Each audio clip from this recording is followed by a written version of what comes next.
আচ্ছা ঠিকঠাক করি ভলিউম টলিউম সব আছে বাড়াইয়া দাও السلام عليكم ورحمة الله وبركاته وعليكم السلام ورحمة الله وبركاته الحمد لله الحمد لله الذي خلق الإنسان وكرم وعلمه من البيان ما لم يعلم فسبحان الذي لا يحصى امتنانه باللسان ولا بالقلم ونشهد أن لا إله إلا الله وحده لا شريك له لا ضد له ولا ند له ولا مثل له ونشهد أن سيدنا وسندنا وحبيب ربنا وطبيبنا وطبيب قلوبنا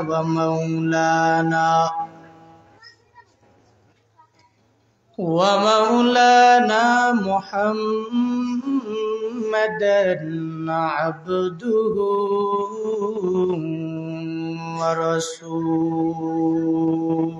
ورسوله صلى الله تعالى عليه وعلى آله وأصحابه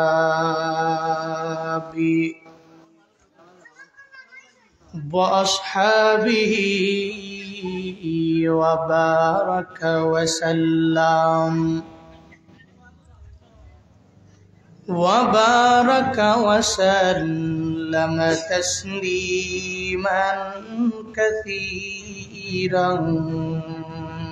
كثيرا أرسله بالحق بشيرا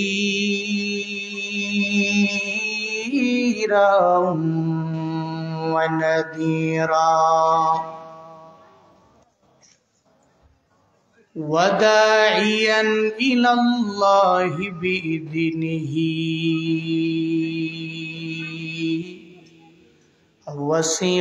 وسراجا منيرا اللهم صل على محمد النبي الأمي وعلى آله وسلم تسليما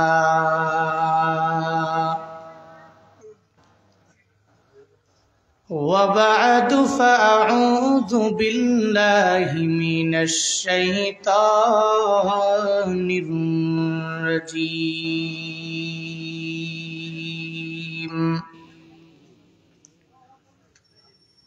بسم الله الرحمن الرحيم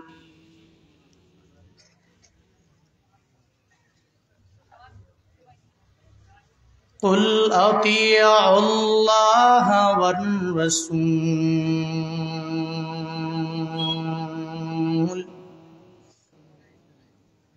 فإن تولوا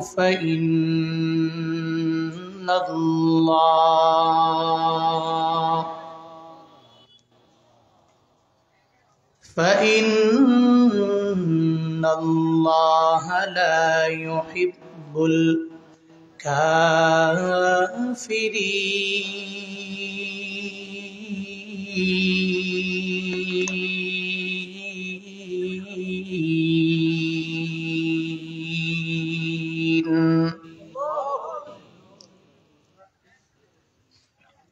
صدق الله مولانا العظيم وصدق رسوله النبي الكريم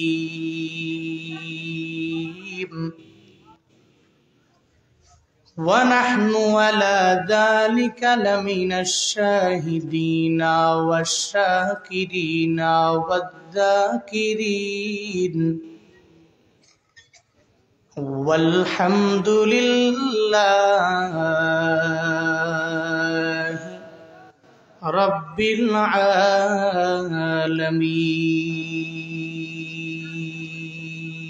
العالمين سبحانك لا علم لنا إلا ما علمتنا إنك أنت العليم الحكيم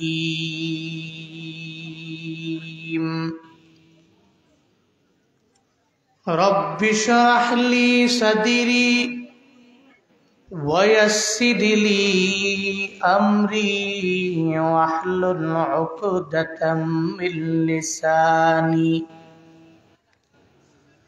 واحلل عقدة من لساني يفقه قولي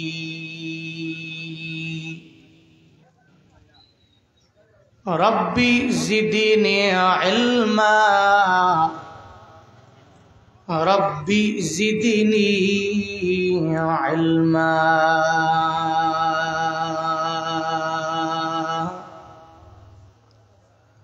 ربي زدني علما ربي يسر ولا تعسر وتمم علينا بالخير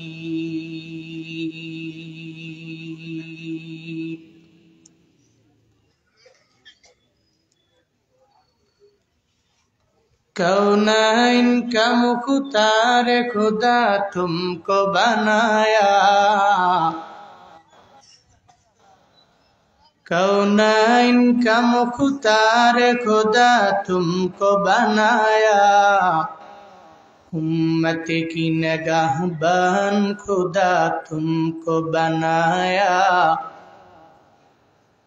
उम्मत की निगाहबान खुदा तुमको बनाया या रब मेरे आँखों में समा जाए मदीना या रब मेरे आँखों में समा जाए मदीना मुद्दत से मेरे दिल में तमन्ना है मदीना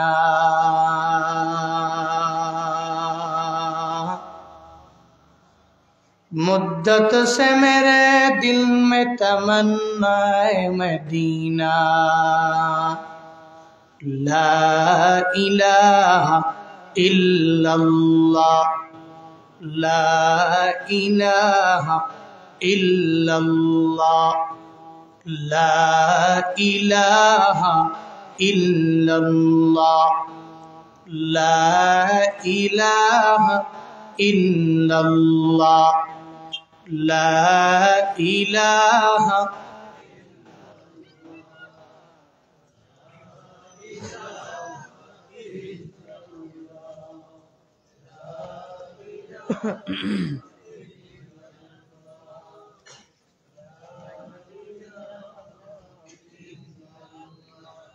ला इलाहा इल्लल्लाह ला इलाहा इल्लल्लाह ला इलाहा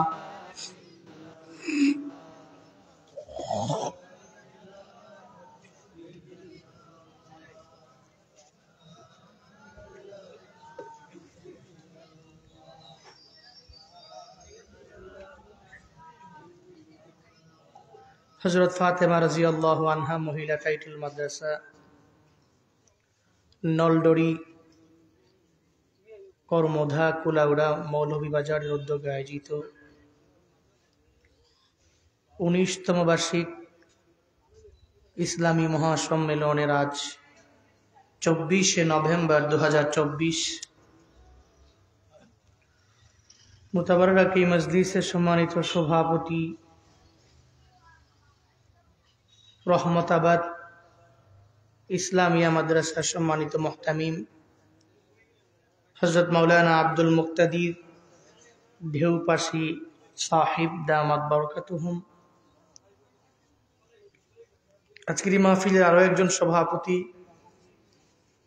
অত্র মাদ্রাসার সম্মানিত মুহতামিম হযরত মাওলানা মুফতি শফিকুল ইসলাম সাহিব দামাত বরকাতুহুম,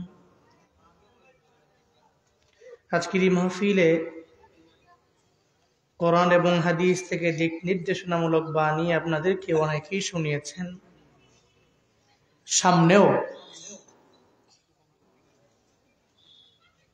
দুইজন ওয়াইজ মেবি কথা শোনাবেন ইনশাআল্লাহ। আপনারাও কিছু দিনই আলোচনা বাস্তব জীবনে আমল করার লক্ষ্যে শোনার জন্য বসে আছেন। শুরুতেই আমাকে একটু উচ্চ কণ্ঠে উচ্চ আওয়াজে জবাব দিবেন, এই সুন্দর মজমা সুন্দর মজলিস পেয়ে আপনারা খুশি না বেজার? এতগুলা মানুষ, খুশির আওয়াজটা আর একটু জোরে হইলে ভাল লাগতো। খুশি না বেজার? একটু একটু খুশি না বেশি খুশি? আজকের এই মাহফিলের আয়োজন যারা করেছেন, ব্যাকগ্রাউন্ডে অক্লান্ত পরিশ্রম যাদের রয়েছে, আল্লাহ প্রত্যেককে দুনিয়া এবং আখেরাত উভয় জগতে কল্যাণকামীদের অন্তর্ভুক্ত বানায় দেন। সকলেই পড়ি আমিন। আর একটু আওয়াজ করে জোরে করে পড়েন আমিন। সম্মানিত হাজিরিন, আজকের এই মাহফিলে এই এলাকার সমস্ত লোকেরা আসবে বিষয়টা এমন নয়। ইচ্ছা করলে এই মাহফিলে এসে বসে কিছু আলোচনা শুনে বাড়ি যেতে পারে, কিন্তু ইচ্ছা করি আসবে না এমন কিছু লোক আমাদের সমাজে আছে না নাই? আবার যারা ইচ্ছা করছে আসার জন্য, যে প্রতি ১ বছর পর পরে হযরত ফাতেমা রাদিয়াল্লাহু আনহা মহিলা টাইটেল মাদ্রাসায় মাহফিল দেয়, প্রতি বছর যাই, এবছর একটা অসুস্থতার নেয়ামতে পড়ে গেলাম, ইচ্ছা করছি যাওয়ার জন্য, যাইতে পারছি না।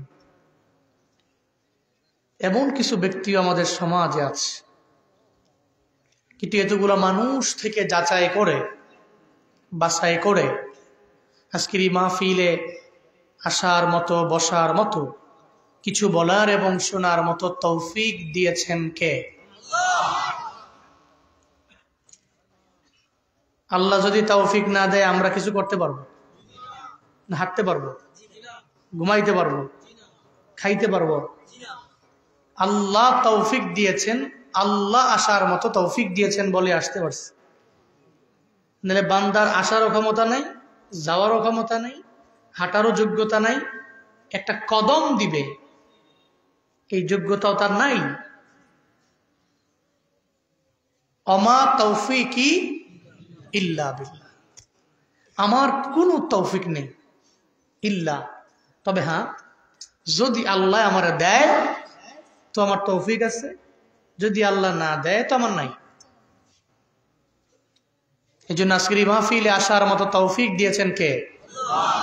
আমি বক্তাকে কথা বলার মতো শক্তি দিচ্ছেন কে? এই জন্য ওই আল্লাহকে রাজি করার দরকার আছে না নাই? আল্লাহকে খুশি করার প্রয়োজন আছে না নাই? সকলেই চিল্লায় একবার করে সমস্বরে পড়ছি আলহামদুলিল্লাহ। আমার সাথে পড়ুন, রব্বানা লাকাল হামদ হামদান কাসীরান তাইয়িবান মুবারাকান ফি ইয়া রাব্বি লাকাল হামদু কামা ইয়ানবাগি লিজালালি ওয়াজহিক ওয়া আযীমি সুলতানিক লাকাল হামদু বিল কুরআন লাকাল হামদু বিল ইসলাম, লাকাল হামদু বিল ঈমান। এই যে একটা জুমলা, এই যে একটা বাক্য আমরা আমাদের জবান দিয়ে বের করলাম, খুশি হলেন কে? আরো জোরে বলবেন না কে? আল্লাহর প্রশংসা করলে লাভ না লোকসান, উপকার না অপকার? আল্লাহর প্রশংসা করলে যে লাভ, এতে বিন্দু মাত্র পরিমাণ কোনো সন্দেহ আছে? কিন্তু নেতার প্রশংসা তো করি আমরা। দুনিয়ার মানুষের প্রশংসা করলে, তার বন্ধু হয়ে চললে, নেতার পেছনে ব্যাকগ্রাউন্ডে গিয়ে দাঁড়িয়ে নেতার গুণগান গাইলে, নেতার পিঠে যখন বাড়ি আসে তো নেতায় কয় চাচা আপন প্রাণ আগে বাঁচা। নিজের সরকারি তেল দেওয়ার টাইম নাই, আবার আর একজনের। তো নেতায় যখন নিজেরে বাঁচাইতে যায়, নেতার টাকা আছে, নেতার ব্যক্তিগত হেলিকপ্টার আছে, ব্যক্তিগত জেট বিমান আছে, নেতা চাইলেই এক জায়গা থেকে আরেক জায়গায় মুভ করে চলে যেতে পারে, তখন আর সালমান সাহেবের কথা মনে রাখবে না, তখন আর আনিস সাহেবের কথা মনে রাখবে না। বাস্তবতা এটাই। পাশে যে ছিল মুরব্বী লোকটা, দাড়ি মারি বাইগা গেছে গা এই দল করতে করতে, সালমান এফ রহমান, তার কথাও তো মনে নাই। যদি মনে থাকতো তাহলে যাওয়ার সময় কয় ধরেন একটু আসেন না, আপনারা পর্যন্ত নিয়ে যায়, মুরব্বী মানুষ। মুরব্বী শেষ মুহূর্তে অবস্থাটা কি হইল মুরব্বীর? অন্তত পক্ষে এই মুরব্বী যদি জীবনের শেষ মুহূর্তে এতটুকু বুঝতে না পারে যে কার জন্য এই দুনিয়া, বন্ধু বানাইলাম কারে, সাপোর্ট দিলাম কারে, কার এত গুণগান গাইলাম পুরো জীবন, বন্ধু বানাইলাম আনিস সাবরে, হ্যাঁ বললাম যে দাড়ি মারি আমি কামাই, তোমারে ধরে নিতে গেলে তুমি ধরা খাইও, আমারে ধরায়ও না। ধরতে গেছে আনিস সাবরে, ধরার পরে কয় দেখেন না এটা সালমান এফ রহমান, তো কয় কি এত টুকরি নিয়ে বসে আছে মাছ বিক্রি দেন। দুনিয়ার স্বাভাবিক নিয়ম হলো বন্ধুরা ভুলে যায়, কিন্তু কোন বান্দা যদি রবকে বন্ধু বানায়, রবের প্রশংসায় পঞ্চমুখ হয়, চলার পথে ওই রবের আনুগত্য করে অগ্রগামী হয়, তাহলে ফায়দা কি? আল্লাহকে যদি কেউ বন্ধু বানায়, দুনিয়াতে বিপদে পড়লে, মুসিবতে পড়লে আল্লাহ স্বয়ং বান্দার সাহায্যকারী হয়ে যায়। আর আল্লাহ যার বন্ধু হয় তার তো কোনো চিন্তা নাই, তার তো কোনো ভয় নাই। আছে কোনো ভয়? আছে কোনো চিন্তা? চিন্তা নাই, কোনো ভয়ও নাই।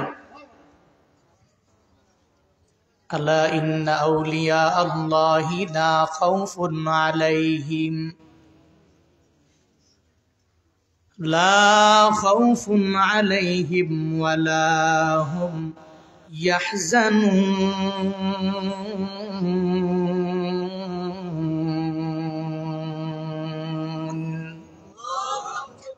আল্লাহ কয় জেনে নাও, ইন্না আউলিয়া আল্লাহ, নিশ্চয়ই রবের বন্ধু যারা, লা খাউফুন আলাইহিম, তাদের কোনো ভয় নাই, ওয়ালা হুম ইয়াহজানুন, তাদের কোনো চিন্তাও নাই।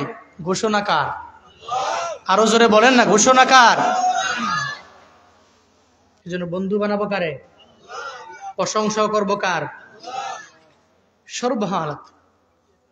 নাকি গরিব থেকে ধনীতে কনভার্ট হয়ে গেলে আল্লাহকে ভুলে যেতে হয়? কিন্তু আমরা এমন করি, আগে গরিব ছিলাম, খাইতে পারতাম না ঠিক মতো, এখন আল্লাহ পাক 2-4টা ছেলের মাধ্যমে ধনী বানাইছেন, ওসিলা। ধনী হয়ে আগে যে আল্লাহরে বেশি ডাকতাম, এখন আল্লাহরে ডাকতে পারি না, সময় নাই, ব্যস্ত। আগে ডে লেবার ছিলাম, দিন মজুর ছিলাম, দিনে আনতাম দিনে খাইতাম, সকালে খাইলে দুপুরে ব্যবস্থা করতে অনেক কষ্ট হইত। ওই সময় আল্লাহরে ডাকতাম বেশি, 5 ওয়াক্ত নামাজের 1 ওয়াক্ত বাদ দিই নাই।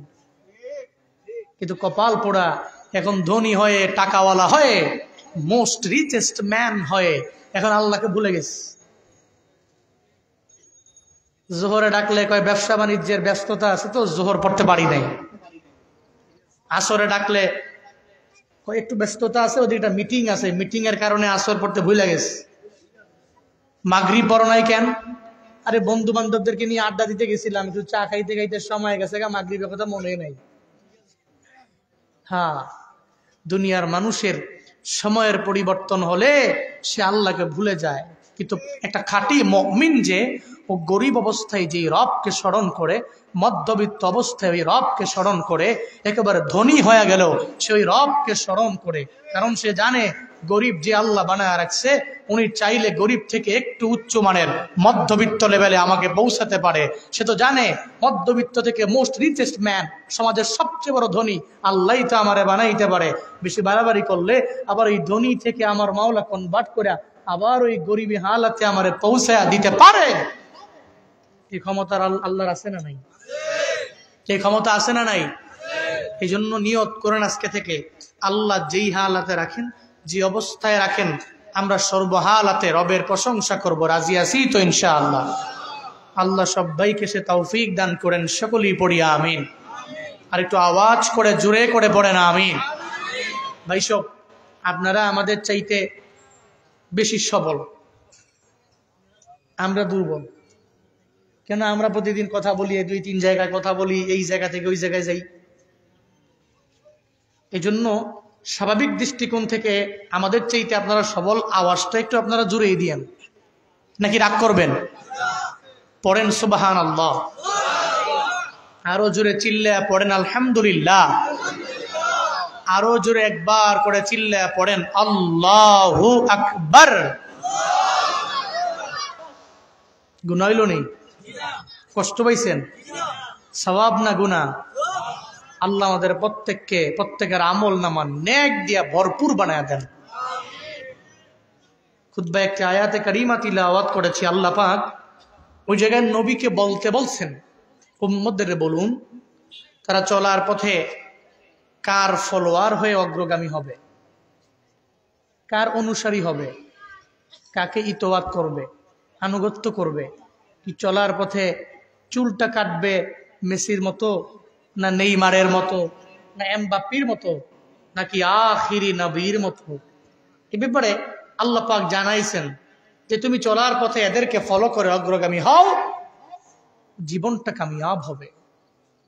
কিন্তু চলার পথে এই সমস্ত ব্যক্তিগুলোকে ফলো না করলে, তুমি গাদ্দারি করে যদি মুখ ফিরে নাও, তো তুমি হবা অস্বীকারী একজন কাফির। আর যদি তুমি মুখ ফিরে নাও, আল্লাহও লাগবে না, রসুলও লাগবে না, দুইজনকে বাদ দিয়া তৃতীয় নাম্বার এমন এক ব্যক্তিকে ফলো করো যার ভিতরে দিন নাই, যার ভিতরে ইসলাম নাই, যে ব্যক্তি আল্লাহকেও ফলো করে না, রসুলকেও ফলো করে না, কোরআন সুন্নত দ্বারা জিন্দেগি গঠন করে না। তুমি আল্লাহ এবং রসুল এবং উলুল আমার বাদ দিয়ে এমন কিছু ব্যক্তিকে ফলো করলা, মুখ ফিরে আনিলা। আল্লাহ পাক বলছেন মুখ ফিরে আনিলে তো তুমি অস্বীকারী একজন কাফের। আর আল্লাহ তো জীবনেও কোনোদিন কোনো কাফেরকে ভালোবাসে। কুল আতিউল্লাহ ওয়ার রাসূল ফাইন তাওয়াল্লাউ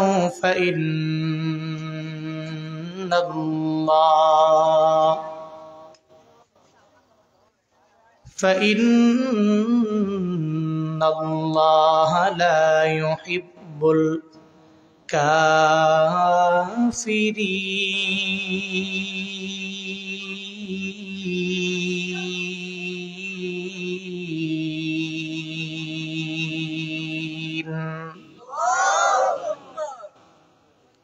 আল্লাহ বলেন, ও পয়গম্বর, আপনি উম্মতদের বলুন চলার পথে এরা কারে ফলো করে, কারে ইতোয়াত করে অগ্রগামী হয়ে যাব, কার ফলোয়ার হয়ে এরা দুনিয়ার মধ্যে চলবে, কার ফলোয়ার হয়ে আগায়া যাব। আল্লাহ বলেন, 1 নম্বরে আমি রবের ইতোয়াত, 1 নম্বরে আমি রবের আনুগত্য করে এরা আগায়া যাব। 2 নম্বরে রবের পরে নবী আপনার ইতোয়াত করে এরা আগায়া যাবে। আপনি জানিয়ে দেন 1 নম্বরে আল্লাহর ইতোয়াত করে নাও। আল্লাহ জানিয়ে দিলেন ওই রবের ইতোয়াত করার জন্য, আনুগত্য করার জন্য আল্লাহকে দেখা যায় না, ছোঁয়া যায় না, ধরা যায় না, এমন কোন ব্যক্তি এখানে নাই লাভ দিয়া দাঁড়ায় বলতে পারবে জীবনে কোনোদিন আমি আল্লাহরে দেখলাম, স্বপ্ন যুগে আল্লাহ দেখা দিয়া দিল। আল্লাহরে দেখা যায় না, ছোঁয়া যায় না, ধরা যায় না, ওই রবেরে দেখতে পারলাম না। তো যারে দেখলাম না, দুই নয়নে চলার পথে তারে কেমনে ফলো করে আগায় যাব?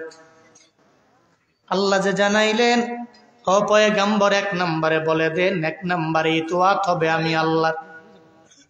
তো আল্লাহরে দেখা যায় না, কেমনে না দেখা রবের ইতোয়াত হবে, আনুগত্য হয়ে যাব। ও কুলাউড়ার মুসলমান, কোন পীরের মুরিদ যদি কোনো বান্দা হয়ে যায়, তখন পীর জানায় দেয় চলার পথে আমারে ফলো করে আগাবা। কেমনে ফলো করবা? আমি সকালবেলার কোনো আমল দিয়া দিলে মাগরিব, সকালবেলা ফজরের নামাজের পরে আমলগুলো করবা। মাগরিবের পরে যদি আমল দিয়া দেয়, মাগরিবের পরে কিছু আমল করার জন্য পীর মুরিদের জানায় দেয় মাগরিবের পরে আমলগুলো করবা। এমনকি পীরের মুরিদ হইয়া দেখবেন পীর যেই জুব্বা লাগায় ওই জুব্বা লাগায়, পীর যে টুপি পরে ওই টুপি পরে, পীর যদি লুঙ্গি লাগায় বান্দা লুঙ্গি লাগায়, পীর যদি পায়জামা পরে আর পরে উনিও পায়জামা পরে। একজনের ইতোয়াত করতে গেলে তারে দেখা লাগে, ছোঁয়াও লাগে, ধরাও লাগে, দেইকা দেইকা আর পরে ইতোয়াত করা যায়। বলে আল্লাহরে তো দেখাও যায় না, কেমনে করবো ইতোয়াত? আল্লাহরে ইতোয়াত যদি করবার চাও, ওই রবের কালাম কোরআনটা আমার মাওলা দুনিয়াতে আমার মায়ার নবীর মাধ্যমে দীর্ঘ 23 বছর লাগায় নাজিল করে। আল্লাহ পাক নবীর মাধ্যমে দুনিয়ার সব বান্দাদের দিয়ে দিলেন। আল্লাহরে যদি ইতোয়াত করবার চাও, রবের কোরআন দ্বারা জিন্দেগি গঠন করে না।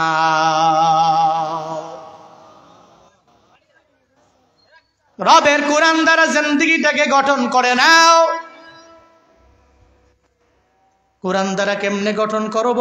বলে ফজরের নামাজ পড়ার জন্য উঠলাম, ঘুম থেকে জাগলাম, নামাজে গেলাম, টানা আসা পর্যন্ত, আবার ঘুমাইতে যাওয়ার আগ পর্যন্ত কেমনে আমার জিন্দেগিটারে আমি চালাইব, সব আমার রবের কোরআনের মধ্যে আছে না নাই? আসেনি? এখন তো কোরআন পড়লামও না, ধরলামও না। মাঝে মাঝে ওয়াজ মাহফিলে গেলাম, বক্তা সাহেব বয়ান করার জন্য আসলো, ওনার জবান থেকে একটু বয়ান শোনার জন্য গেলাম। আবার বাড়িতে গিয়া যেই সেই ফজরও পড়লাম না, জোহরও পড়লাম না, আসরও পড়লাম না, মাগরিবও নাই, এশাও নাই। অথচ আল্লাহ কোরআনে বারবার বান্দারে জানায়া দেয়, ও বান্দা আমার, তুমি নামাজটাকে কায়েম করে নাও। আল্লাহ পাক বারবার তোমারে জানায়া দিল, তুমি মানলা না। এমন অনেক ঘর আছে কোরআন তো নিজেও ধরে না, ছেলেও পড়ে না, মেয়েও পড়ে না, নিজেও পারে না, ছেলেটাকেও মাদ্রাসায় পড়ায় নাই, মেয়েটারেও পড়ায় নাই, অথবা চেষ্টা করলো ওই ছেলেটাকে মাদ্রাসার মধ্যে পড়াইবার জন্য, কিন্তু সে পড়ে নাই। মেয়েটারেও চেষ্টা করলো, কিন্তু মেয়েটাও মাদ্রাসায় পড়িয়া কোরআন তিলাওয়াত করতে জানে না। কপাল পোড়া মুসলমানদের এমনও অনেকের ঘরের মধ্যে এমনও আছে রে, টানা 30 দিন, 2 মাস, 3 মাস, 4 মাস পর্যন্ত যায়, ওই ঘরের মধ্যে একটুও কোরআন তিলাওয়াত শোনা যায় না। এমন ঘর আমগো সমাজে আছে না? না আছে না নাই? টানা 1 বছর পরে একবার রমজান আসলে ধরে, আর নিজে না পারে 10 জন হুজুরের দাওয়াত দাও, হুজুরে এসে কোরআন খতম করে যাইব, গা তো হক আদায় হয়ে যাবে। হুজুরের দাওয়াত দিয়া হুজুর পড়ছে, হুজুরের সওয়াব, হুজুরের আইনা হাদিয়া দিলেন, হুজুরে আসলো, 10 জনে আইসা কোরআন তিলাওয়াত করে চইলা গেল। মনে করছে 1 বছর পরে রমজানে একবার যদি এই কোরআন খতম করাইতে পারি তো হক আদায় হয়ে যাবে। নয়, কোরআন তো এই জন্য তোমাকে দেওয়া হয়নি, কোরআন তো এই জন্য দেওয়া হয়নি। আল্লাহ পাক বলেন, আমি রবেরে ফলো করে নাও, যদি কোরআনটারে ফলো করো আমি রবেরে ফলো করা হবে। কারণ এটা দুনিয়ার কোনো মনীষীর কালাম না, কোন নবীর বক্তব্য না, কোন ব্যক্তির বক্তব্য না। এই কোরআন একজনের কালাম, চিল্লায়া বলো তার না।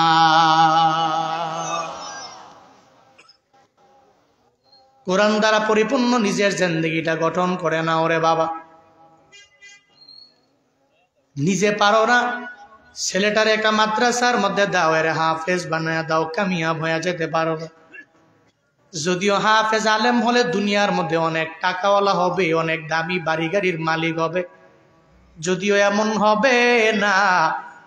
একদিন পাবেন কবরে যাওয়ার পরে অটোমেটিক পেয়ে যাবেন রে বাবা। যেদিন আপনি কবরে গেলেন, ওই কবরের মধ্যে ঢুকার পর ওই জায়গায় আপনার মাও যায় নাই, বাবাও যায় নাই, ছেলেও যায় নাই, মেয়েও যায় নাই। ওই কবরে আপনি একা। কবরের মধ্যে ঢুকার পরে এরপরে আপনার আমলের দরওয়াজাও বন্ধ হয়ে গেল। কিন্তু এমন কিছু ছেলে মেয়ে দুনিয়ার মধ্যে রাইখা গেলেন, এরা জবান বন্ধ রাখে নাই। আপনার জন্য কোরআন তিলাওয়াত কইরা কইরা বাবার জন্য চোখের পানি ফালায়া কান্না কর। কোন ওয়াজ মাহফিলে কোন ব্যক্তি আসলে ওই ব্যক্তিরে দইরা নিয়ে যায়, আমার বাবার কবর একটু জিয়ারত করা লাগবে। ও হুজুর আসেন, আমার মায়ের কবর একটু জিয়ারত করা লাগবে। আমি প্রায় জায়গায় গেলে বলি, গত 2 বছর আগে আমার প্রোগ্রাম ছিল কুড়িগ্রাম জেলার নাগেশ্বরী উপজেলায় মাহফিল। ওখানে আমি গেলাম, প্রথম বক্তা আমি, আগে সব বক্তারা বয়ান শেষ করে আমি যখন বয়ানের মধ্যে বসলাম, 5 জন ছেলের মাথার মধ্যে আমি পাগড়ি সুন্দর করে বেচাইয়া দিব, এরপরে আমি বসব। হঠাৎ করে সভাপতি বলে আমি একটু বক্তব্য দিবার চাই। আমি বললাম দেন, কোনো অসুবিধা নাই।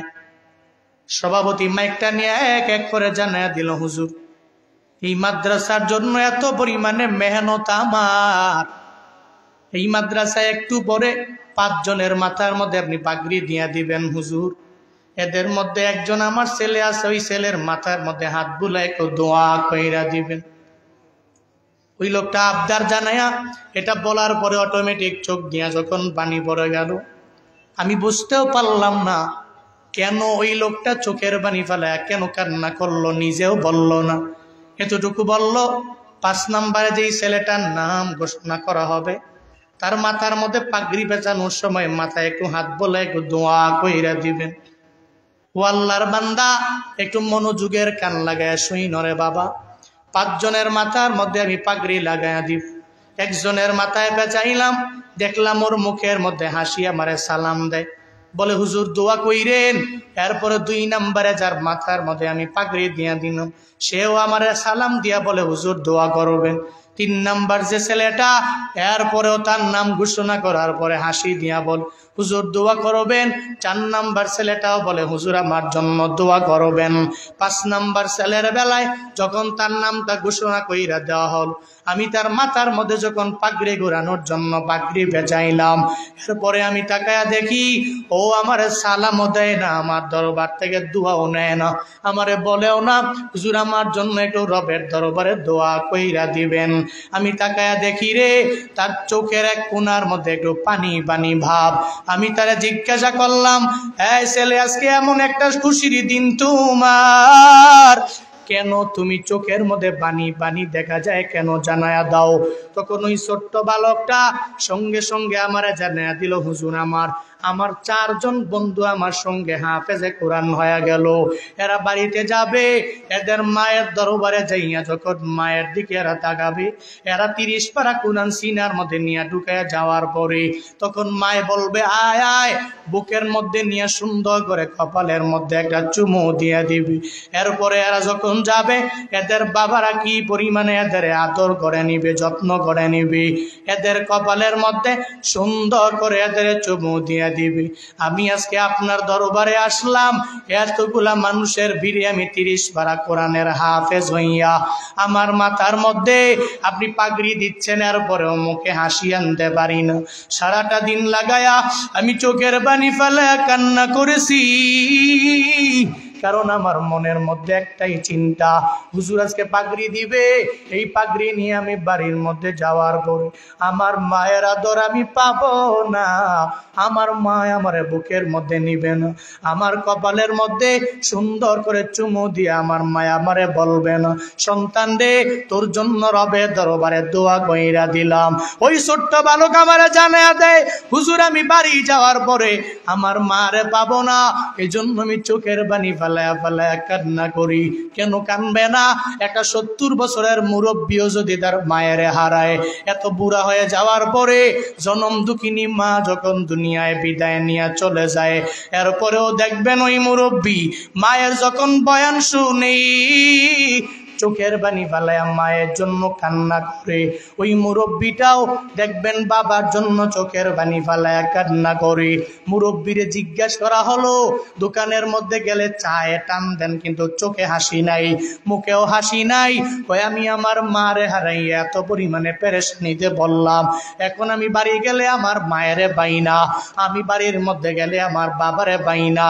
একটা মুরব্বীও যদি মা বাবারে হারাইয়া চোখের পানি ফালায়া কান্না করতে পারে, এই ছোট্ট বালকটা কেন তার মায়ের জন্য কান্না করবে না?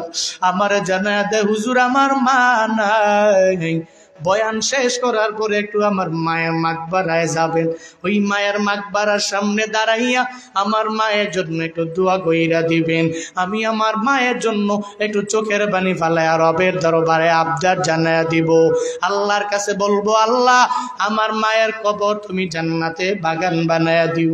ও আল্লাহর বান্দারা, এরপরে বয়ান যখন শেষ আমার হয়ে গেল, ও আমার পিছারে নাই, আমাকে সঙ্গে করে লয়া বলে, হুজুর আমার মায়ের কবরের সামনে যাব। ওই মায়ের কবরের সামনে গিয়া দাঁড়ায়া আমি সূরা ফাতিহা ইখলাস বললাম, তাকাসসুর পড়ে নিলাম। এরপরে সে আমারে বলে, হুজুর আপনি মুনাজাত ধরেন, আমি ধরব না।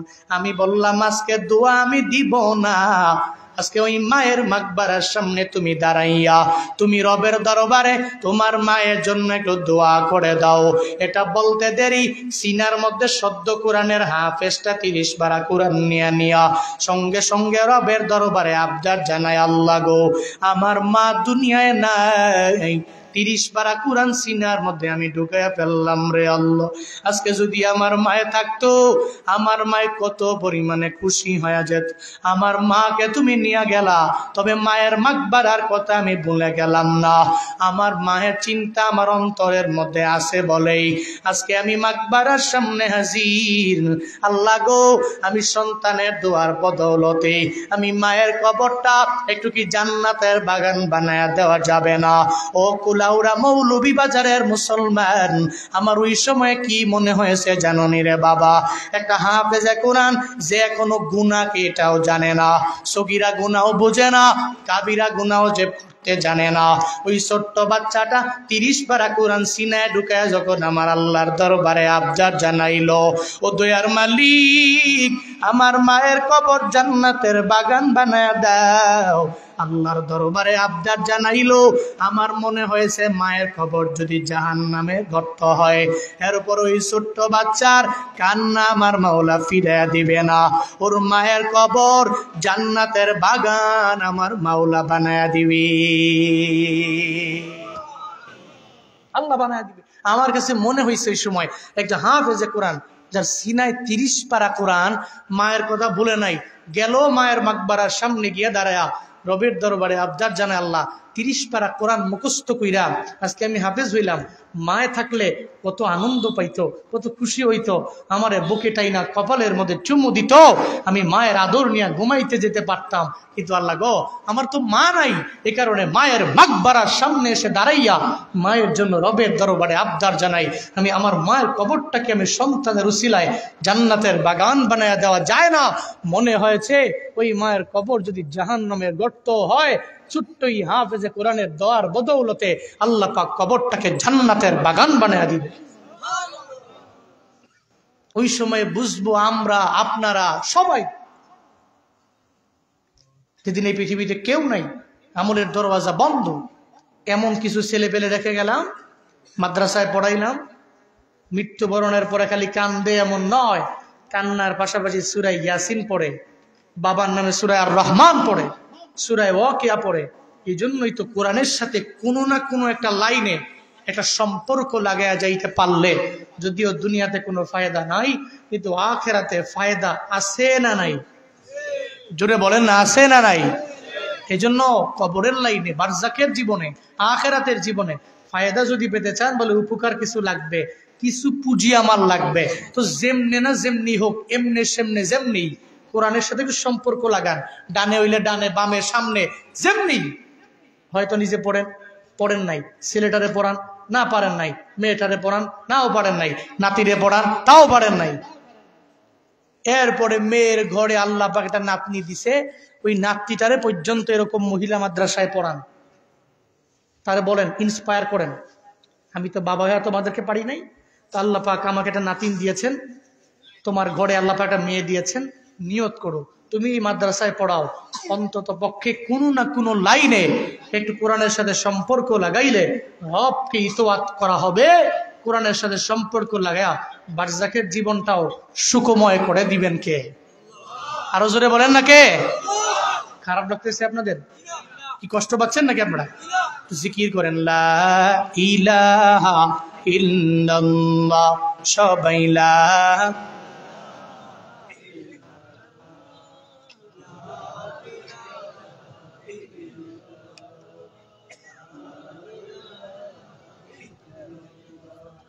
লা ইলাহা ইল্লাল্লাহ, লা ইলাহা ইল্লাল্লাহ, লা ইলাহা ইল্লাল্লাহ, লা ইলাহা ইল্লাল্লাহ, লা ইলাহা ইল্লাল্লাহ, লা ইলাহা লা ইলাহা ইল্লাল্লাহ, লা ইলাহা ইল্লাল্লাহ, লা ইলাহা লা ইলাহা। তাহলে এক নম্বরে ইতোয়াত কার? জোরে বলেন না কার? দুই নম্বরে আল্লাহর পরে কার? রাসূলের। রাসূলের। এই দুইটা জিনিস খালি আঁকড়ে ধরেন, কোরআন সুন্নাত। যদি ধরতে পারেন, জীবনে কোনোদিন পথভ্রষ্ট হয়ে লাইনচ্যুত হয়ে লাইন ছাড়া হয়ে যাবেন না। ঘোষণা নবীর। নবী বলছেন, আরাফাতের ময়দানে দাঁড়ায়া বিদায় হজের ভাষণে নবী বলছিলেন, তারাকতু ফীকুম আমরাইন লান তাদিল্লু মা তামাসসাকতুম বিহিমা কিতাবাল্লাহ ওয়া সুন্নাতা রাসূলি। নবীজি বলছেন, আমি তোমাদের মাঝে রেখে গেলাম দুইটা বিষয়, লান তাদিল্লু মা তামাসসাকতুম বিহিমা, ততক্ষণ পর্যন্ত পথভ্রষ্ট হবা না যতক্ষণ পর্যন্ত এই দুইটা জিনিস আঁকড়ে ধরতে পারবা। সুবহানাল্লাহ পড়বেন না? কয়টা জিনিস? কয়টা? এক নম্বরে কিতাবুল্লাহ, আল্লাহর কিতাব কোরআন। দুই নম্বরে সুন্নাতু রাসূলি, রাসূলের সুন্নাত। তাহলে এক নম্বরে কিতাব কোরআন, দুই নম্বর নবীর সুন্নত। এখন আসেন, কিতাবটা ফলো কইরা নবীর সুন্নতের আমলগুলো কেমনে? কোন ব্যক্তি যদি নবীরে ফলো করে আগায়, সে তো ওই পৃথিবীর সবচেয়ে আদর্শবান মানুষ হতে পারবে। কারণ এই পৃথিবীতে অনেকগুলো আদর্শ আছে, কত মানুষের আদর্শ, কিন্তু নবীর আদর্শের চাইতে ভালো মানের আদর্শ এই পৃথিবীর কার আছে? আছে নাকি? বলেন আছে নাকি? পৃথিবীর কারও নাই।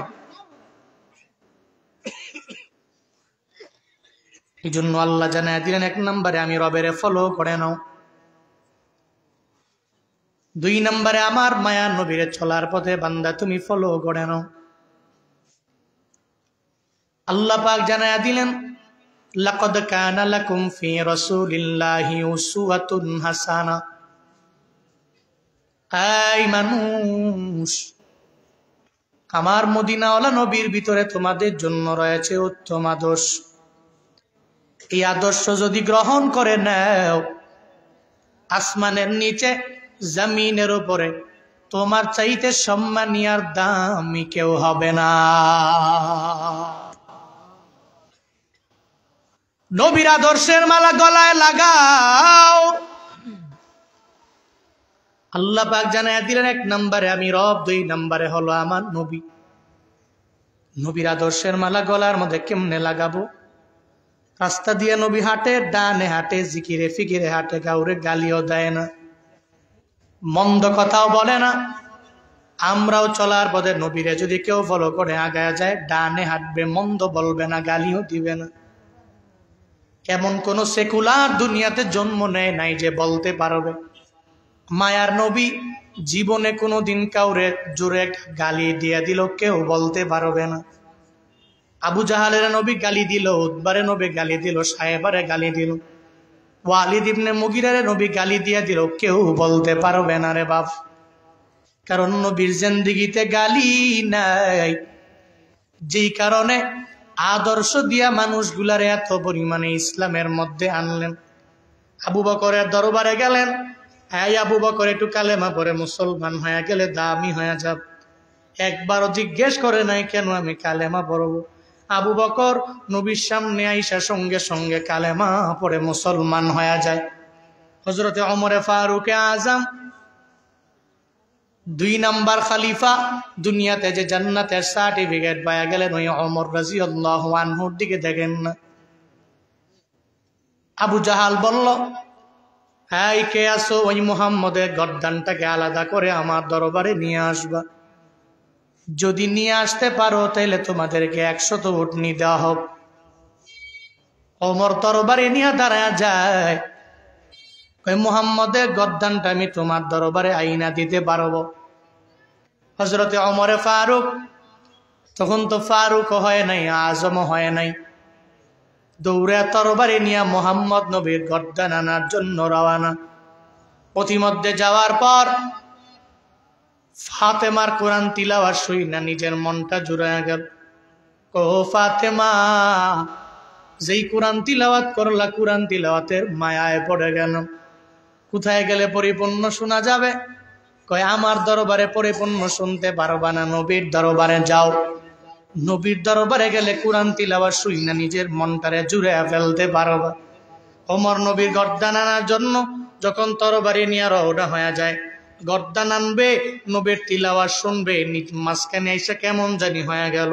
বন্দারে ওমর যখন দৌড়া যায় তরবারি নিয়া, কয়ে মুহাম্মদের গর্দানটা আনবো, আবু জাহাল আমারে 100 উটনি উপহার দিয়া দিবে। যখন যায় শোনে ওই ঘরের মধ্যে নবী আছে, নবীর সামনে মাত্র 11 জন সাহাবা বসা। নবী গোপনে গোপনে দাওয়াত দেয়, প্রকাশ্যে মায়া নবীর দাওয়াত দেয় না, গোপনে দাওয়াত দেয়। মাত্র 11 জন সাহাবা নবীর সামনে বসা। যখন শুনতে পারলো ওমর তরবারি নিয়ে দৌড়ে আসে নবীর গর্দান নেওয়ার জন্য, 11 জন সাহাবা আমার নবীরে জানায়া দেয়, ও পয়গম্বর, ওমর দৌড়ে আসতেছে তরবারি নিয়ে আপনার গর্দানটাকে আলাদা করে দেওয়ার জন্য। মায়ার নবী জানায়া দেয়, সাহাবারা, না না, গত রাতের বেলা তাহাজ্জুদের দোয়া আমার মাওলা ফিরাইয়া দিবে না। আমি আল্লাহর কাছে দোয়া করেছি, আল্লাহ যাতে করে এই মক্কার ভিতরে 2 জনের একজনের কালেমার জন্য, ইসলামের জন্য কবুল করে নেয়। 1 নম্বরে ওমর, 2 নম্বরে হলো আবু জাহাল। ওই 2 জনের একজনকে যাতে আল্লাহ পাক দ্বীনের জন্য কবুল করে নেয়। আমি রবের দরবারে আবদার জানাইলাম, আমার মাওলা জীবনেও কোনোদিন আমার দোয়া ফিরাইয়া দিবে না। ও সাহাবায়ে কেরামেরা, দরওয়াজা ওপেন করে দাও, ওমরের আমার দরবারে আসতে দাও। যখন দরওয়াজা ওপেন করে দেওয়া হলো, ওমর দূরে যায়, আমার নবীর সামনে গেল। যেই ওমর নবীর গর্দান আনার জন্য রওনা হয়ে আসছিল, ওই ওমর নবীর সামনে গিয়া হাঁটু গেড়ে বসে যায় তরবারি নিচে দিয়া। কয়, পয়গম্বর, আপনার তিলাওয়াত এত পরিমাণে সুন্দর, আপনাকে মারার জন্য আমি যখন তরবারি নিয়ে আসলাম, আমার বোন ফাতেমার কণ্ঠে তিলাওয়াত শুই না মায়ায় পড়ে গেলাম। ও নবী, দেরি করা যাবে না, আমারে পড়ায়া দেন লা ইলাহা ইল্লাল্লাহ মুহাম্মাদুর রাসূলুল্লাহ। হযরত ওমর কালেমা পড়ে মুসলমান হয়ে গেল। কেমনে? নবীর আখলাক, নবীর আচরণ, নবীর মায়া, নবীর আদর্শ। ওমরে ফারুক আজম মায়া নবীর আদর্শ দেখে কালেমা পড়ে মুসলমান হয়ে গেল। আরাফাতের ময়দানে দাঁড়াইয়া যেদিন নবী বিদায় হজের ভাষণ দিয়া দিল, ওদিন মায়ার নবীর সামনে মাত্র 1000 সাহাবায়ে কেরাম ছিল, 2000 ছিল, 3000 ছিল, এমন না। ওদিন নবীর সামনে সাহাবায়ে কেরাম ছিল বান্দা 1.5 লাখ। কেমনে হলো? নবী মাইরা পিটায়া বানায় নাই, বরং নবীর হাতে কালেমা পড়ে এরা মুসলমান হইয়া এরা নিজের পরিপূর্ণ দামি বানাইলো। সব আমার মায়ার নবীর আদর্শের দ্বারা সম্ভব হয়ে গেল। নবীর আদর্শের মাধ্যমে সাহাবায়ে কেরাম কালেমা পড়ে মুসলমান হয়ে যায়। কেমন আদর্শ জানোনি? যখন ইহুদির বাড়িতে কাজের জন্য মায়ার নবী যায়, হাসান হুসাইন নাইসা যখন মায়ার নবীর দরবারে কান্না কর, ও নানা আমার পেটে খাবার নাই, ক্ষুধায় যন্ত্রণা সহ্য করতে পারি না, একটু খাবার দিয়া দাও। যখন নানায় বলে নাতিরে খাবার দিতে পারবো না, মায়ার নবী বলে দাঁড়াও, তোমাদের জন্য আমি খেজুরের ব্যবস্থা করে দিব, খাবারের ব্যবস্থা করব। মায়ার নবী দৌড়াইয়া ইহুদির বাড়িতে রওনা হয়ে যায় কাজ করার জন্য। যেই নবীকে আল্লাহ বললেন, ও পয়গম্বর, পুরা উহুদ পাহাড়টারে আমি গোল্ডের পাহাড় বানায় দিব গো নবী আমার, যদি অ্যাকসেপ্ট করেন আমি আল্লাহ বলতে দেরি হইতে দেরি হবে না। মায়ার নবী জানায় দেয়, আল্লাহ আমার লাগবে না, এক বেলা পাবো আলহামদুলিল্লাহ পড়ে নিব, আর এক বেলা পাবো না নিজের পরিপূর্ণ সাবির বানায় নিব। হাসান হুসাইন যখন কান্দে, এদের মায়া পড়ে ইহুদির বাড়িতে কাজের জন্য যায়। ইহুদির বাড়িতে যায় বলে, ইহুদি বাড়ির মধ্যে কাজ আছে। কই, কে তুমি? তোমারে দেখলে মনে হয় বংশের ভালো বংশের মানুষ, কেন তুমি কাজের জন্য আমার বাড়িতে আসলা? কই, আমি কোন বংশের মানুষ জানার দরকার নাই, আমার পরিচয় তোমার জানার প্রয়োজন নাই। ও ইহুদি রে, বাড়ির মধ্যে কাজ আছে, নিয়ে আগে আমারে জানায়া দাও। বলে কাজ আছে? বলে আমার খেজুর গাছের চারার মধ্যে যদি কূপ থেকে বালতি দিয়া পানি উঠাইয়া দিতে পারো, একটা বালতির বিনিময়ে তোমার 3টা খেজুর দেওয়া হবে। মায়ার নবী কাজের জন্য গ্রহণ করে নেয়। আর বাঙালিরা একটু বিপদে পড়লেই ভিক্ষাবৃত্তি করার জন্য মাঠে নেমে যায়, রাস্তায় নেমে যায়। মাঝে মাঝে ভিখারীদেরকে দেখলে মনে হয় এত ভালো মানুষ, ভিক্ষা করার জন্য দরওয়াজায় যায়। আবার এমন ভিখারি আছে যেই বাড়িতে পর্দা করে নিজেও মানে না, পর্দাও করে না, দরওয়াজাটা ধাক্কায়া ভিতরে ঢুইকা যায়, এতটুকু বুঝে না এটা এই বাড়ির লোকেরা পর্দা করে, মহিলারা পর্দার সঙ্গে আছে, এতটুকু বুঝে না। আবার কিছু কইলে কয়, হ্যাঁ এতিমের ধমক দেওয়া যাবে না, ভিখারির ধমক দেওয়া যাবে না। ও আম্মা সাইলা ফালা তানহার, কোন সাইলকে ধমক দেওয়া যাবে না, আল্লাহ পাক জানায়া দিল। এজন্য ধমক দিতে পারবে না বলেই বারবার পর্দা করনেওয়ালা একটা বাড়ি যখন ওই বাড়ির দরবারে যায়, ওদিনও আমার বাড়ির মধ্যে সবাই তো পর্দা করনেওয়ালা, 500 টাকা নেওয়ার জন্য বাড়ির মধ্যে কে যেন দেখায়া দিল। এলাকায় গেলেই সবাই বলে, অমুক বাড়িতে গেলে তুমি পাইবা, যাও হুজুর ওই বাড়িতে আছে, গেলে পাইবা, 500 হোক 1000 হোক, টেহা পাইবা, যাও। গেছে বাড়িতে গিয়ে বাড়ি আমি নাই, দরওয়াজার ধাক্কা ঢুকাছে, টাকা লাগবে। আহা বাবা, তোমার টাকা লাগবে? এই বাড়ি পর্দা করনেওয়ালা বাড়ি, সমস্ত নারীরা পর্দা করে, দরওয়াজার ধাক্কায়া মনে ভাঙ্গা ফেলবে, কেমন খারাপ। তারপর পরবর্তীতে আমি আর কিছু বলি নাই, পাইছি টাকা 500 দিয়ে দিছি, যাও। কিন্তু আল্লাহ পাক বলছেন, ও আম্মা সাইলা ফালা তানহার, এরা ধমক দিও না।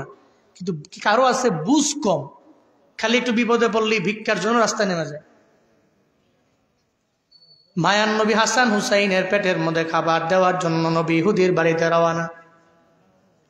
ইহুদিও যখন কাজ শিখাইয়া দিল, বলে 1 বালতি পানি উঠে দিতে পারলে 3টা খেজুর তোমারে দেওয়া হোক। নবী আমার বলে, বালতি আমার হাতে দাও, আমি কাজের জন্য খুব বরাবর চলে যাব। মায়ার নবী এই বালতিটাকে সঙ্গে করে লয়া কূপ থেকে যখন পানি উঠাইল, 1 বালতি উঠাইলো, ধারাবাহিকভাবে 2 বালতি, 3 বালতি, 4 বালতি উঠায়া যখন 8 বালতি পানি উঠানো শেষ হয়ে গেল, 9 নম্বর বালতির সময়ে এবার রহমাতুল লিল আলামিন যখন ওই বালতিটা কূপের মধ্যে ছাড়লো, দড়ি সিরা বালতির নিচে পড়ে গেল। নবী চিন্তায় পড়ে গেলেন, এই বালতিটা নিচে পড়ে গেল, এখন ইহুদির দরবারে আমি কি বলবো? ইহুদি দৌড়ে আইসা দেখে বালতিটা কূপের মধ্যে পড়ে যায়। ইহুদি আইসা বলে, আই ছেলে, তুমি এই বালতিটা কেন নিচে ফালাইয়া দিলা? আমার নবী জানায়া দেয়, না না, এই বালতি আমি সিরা ফালাই নাই, বরং বালতি নিজে একা সিরা নিজেই বইরা গেল। কয়, না না, তুমি ক্ষতি করার জন্য আমার বাড়ির মধ্যে আসলা, এই বালতি তুমি তো নিজে সিরা ফালাইয়া দিলা। মায়ার নবী জানায়া দেয়, না না, এই বালতি আমি সিরা ফালাই নাই, যখন আমার নবী জানায়া দেয় আমি ফালাই নাই, সে বারবার জানায়া দেয়, না তুমি ফালাইয়া দিলা। একটা পর্যায়ে ওই মায়ার নবীর গাল মোবারকের মধ্যে একটা থাপ্পড় লাগায়া দেয়। নবী জানায়া দেয়, ইহুদি রে, এতদিন হয়ে গেল আমার পেটের মধ্যে খাবার নাই, আবার না থাকার কারণে আমার গালের গোস্তগুলা শুকায়া গেল, এখন হাড্ডিগুলা বেসে গেছে রে। ইহুদি জুড়ে যে আমার গালের মধ্যে থাপ্পড় লাগায়া দিলা, তোমার হাতে ব্যথা পাইছুনি, আগে আমারে জানা। তুমি হাতে ব্যথা পাইছুনি, আগে আমারে বলো, আমরা হইলে করতাম কি? চিনো না আমারে? আমার বন্ধু আছে 8 জন 10 জন, প্রত্যেকের একটা বাইক আছে, চিনোস না? ওই পাড়ায় গেছিল খেলার জন্য, কে জানি একটা টুক্কা দিছে, চিনোস নাই? টিপ ফর ট্যাপ, সিমটা দিছ, আমগো পাড়ায় যাও, খামটা দিমু আনে। এনে গেছে, পরে হ্যাঁ দিছে সিমটা, বইলা দিছে, আমগো পাড়ায় যদি যাস, বন্ধু বান্ধবের পাওয়ার জানো, এরা যে কত টাকাওয়ালা, এদের যে ক্ষমতা জানো, পাড়ায় গেলে দেহা মনে, ওরে বাবা এত পরিমাণে প্রতিশোধ পরায়ণ হয়, মনে এর মাইরাই ফেলবো। কিন্তু মায়ার নবীর আদর্শ কেমন বান্দা শুনে যাও। রাহমাতুল লিল আলামিন জানায়া দিল, রে ইহুদি, হাতের মধ্যে ব্যথা পাইছো নি, আগে রে আমারে জানো। ইহুদি গো, এটা কেমন মানুষ? আমি তার গালের মধ্যে থাপ্পড় লাগাইয়া দিলাম, সে আমারে বলতেছে হাতের মধ্যে ব্যথা পাইছি নি, আগে বলার জন্য, এটা কেমন মানুষ?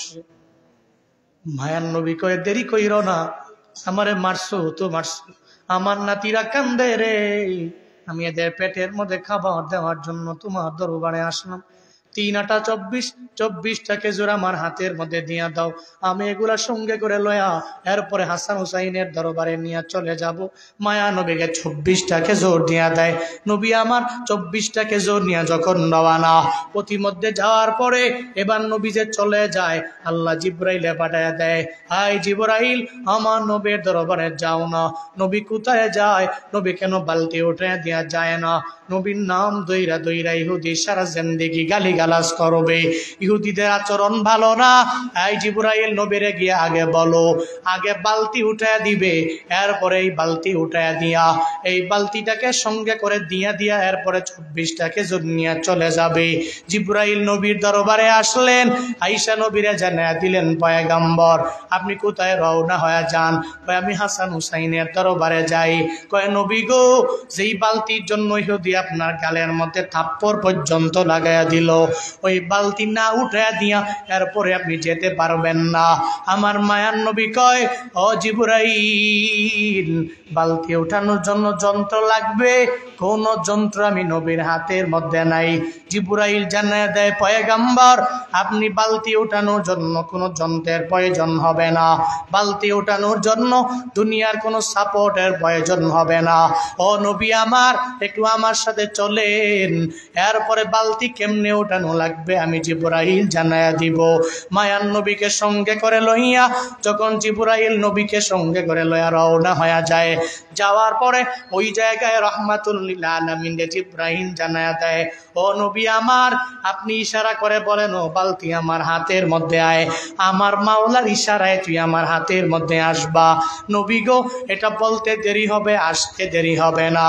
আমার মায়া নবী কূপের বরাবর যায় বলে, ও বালতি আয় আয়, আমার মাওলার হুকুমে আমার হাতের মধ্যে আয়। বলতে দেরি, সঙ্গে সঙ্গে বালতি আমার নবী হাতের মধ্যে আসতে দেরি নাই। বন্দারে, এখন মনের মধ্যে যদি প্রশ্ন জেগে যায়, বালতি নবীর কথা কেমনে শুনলো? বালতির তো কানও নাই, বালতি তো কথাও বলতে পারে না। মনের মধ্যে যদি প্রশ্ন জাগে, বালতি যদি নবীর কথা বুঝতে না পারে, শুনতে না পারে, তাহলে ও বান্দারা, একটা উস্তুনে হান্নানা মৃত খেজুর গাছ গাছ আমার নবীর জন্য কেন কান্দে রে?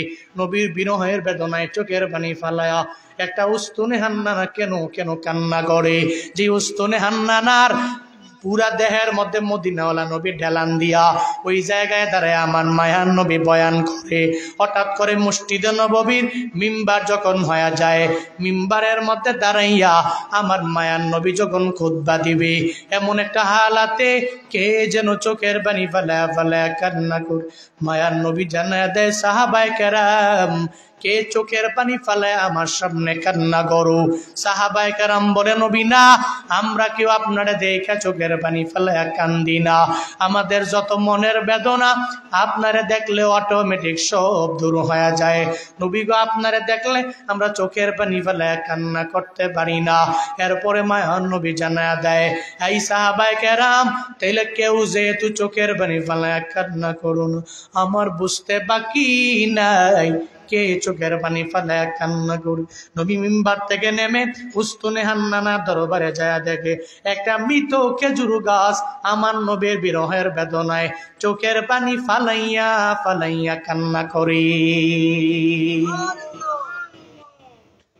সুবহানাল্লাহ পকেটে থুন, বাড়ি যায় কয়েন।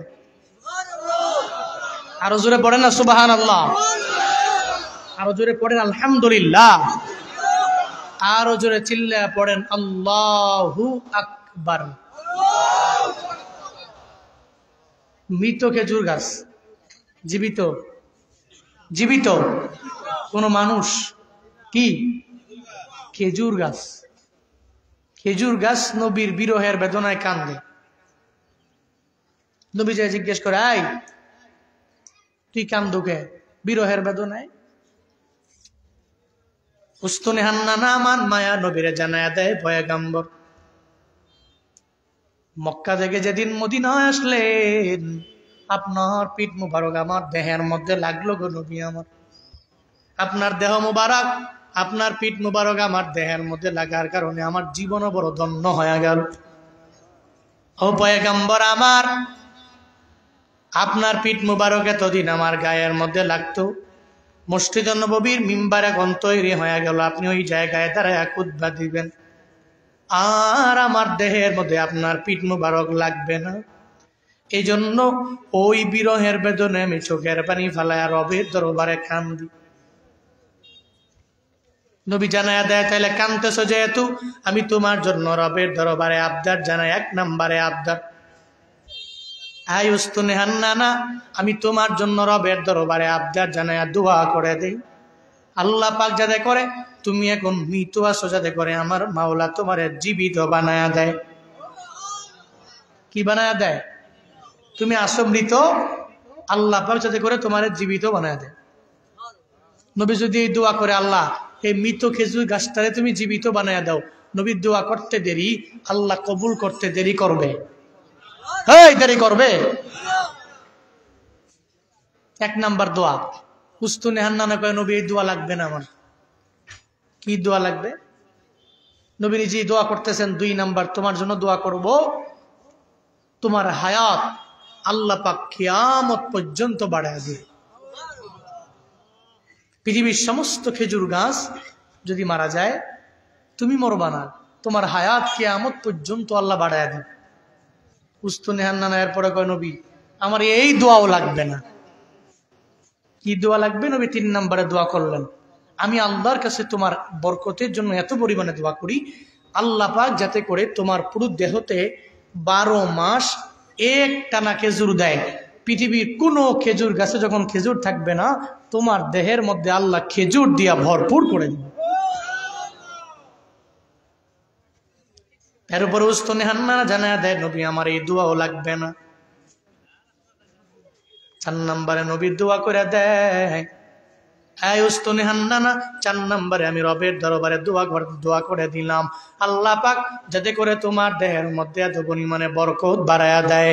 আমি রবের দরবারে আবদার জানাই, আল্লাহ গো এই উস্তুনে হান্নানার পুরা দেহের মধ্যে এত পরিমাণে তুমি খেজুর দিয়া দিবা, পুরা দুনিয়ার মানুষের আইসা যদি তার থেকে খেজুর নেয়, এরপরেও যাতে করে কোনো কমতি না হয়, নিয়ে যাবে, এরপরে আবার বাড়বে, আবার নিয়ে যাবে, আবার বাড়বে, আবার নিয়ে যাবে, আবার গ্যাপ পূরণ হয়ে যাবে, আবার নিয়ে যাবে, আবার গ্যাপ পূরণ হয়ে যাবে। আল্লাহ গো, যাতে করে তার খেজুরের মধ্যে এত পরিমাণে বরকত হয়ে যায়। এরপরে ওস্তুনে হান্নানা বলে, নবী আমার এই দোয়াও বিন্দু মাত্র পরিমাণ প্রয়োজন নাই, আমার এই দোয়াও লাগবে না। 4টা দোয়া নবী করলেন।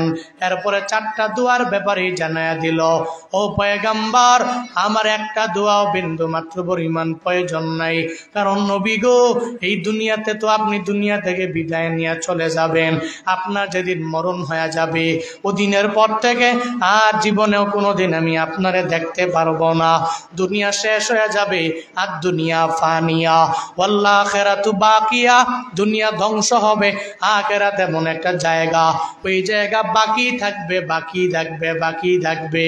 ও পয়গম্বর আমার, এই দুনিয়ার মোহের প্রয়োজন নাই, যে আখিরাত বাকি থাকবে ওটা আমার বড্ড প্রয়োজন গো পয়গম্বর। দুনিয়া আমার লাগবে না, দুনিয়াতে আমার বেঁচে থাকাও লাগবে না, আমার দেহের মধ্যে এত খেজুরের প্রয়োজন নাই, আমার খেজুরের মধ্যে এত বরকতেরও আমার কোনো প্রয়োজন নাই, আমি মৃত আছি, আমার জীবিত হওয়াও লাগবে না, কারণ দুনিয়া প্রয়োজন নাই, আমার আখিরাত লাগবে। একটা খেজুর গাছ হইয়াও বান্দা দুনিয়ার প্রায়োরিটি না দিয়ে আখিরাতের প্রায়োরিটি দেয়। অথচ কপাল পোড়া মুসলমানেরা ওয়াজ শোনার জন্য বিভিন্ন মাহফিলে যায়, ফজরেও যায় না, জোহরেও যায় না, আসরেও যায় না, মাগরিবেও যায় না, এশাও যায় না, নামাজও পড়ে না, রমজানের রোজাও রাখে না, নেক আমলের লাইনে অগ্রগামী হয় না, এমন বান্দাও সমাজে আছে না? না হুজুর, ওয়াজ বড় মজা, দুনিয়ার চিন্তা করতে করতে করতে করতে আখিরাতের চিন্তাটা ভুলেই গেল। সারাদিন দোকানদারি করে, জোহরের সময়ে সুন্দর করে শাটার লাগায়া বাড়ি যায় খাওয়ার জন্য, মাগার আসরের সময়ে শাটার বন্ধ কইরা একটু নামাজের জন্য মসজিদে যেতে পারে না, এমন বাজারের দোকানদার আছে না নাই? আসেনি? বাজারের সমস্ত দোকানদার নামাজি? বাজারের সব দোকানদার নামাজ পড়ে? দেখবেন কেউ আছে আজান দিতে দেরি, ভাই নামাজে যাবো, দরওয়াজা বন্ধ করে দিয়া শাটার ফালায়া দৌড়ে মসজিদে যায়। আবার এমন কেউ আছে, এর কাশি দিয়া বাইন্দাও মসজিদে নেওয়া যায় না, ও শাটার বন্ধ করে না, ওর মনের মধ্যে চিন্তা আছে। কি চিন্তা? ওর মনে চিন্তা হইলো দুনিয়া লাগবো, কিন্তু আখিরাতের বিন্দু মাত্র পরিমাণ চিন্তা নাই।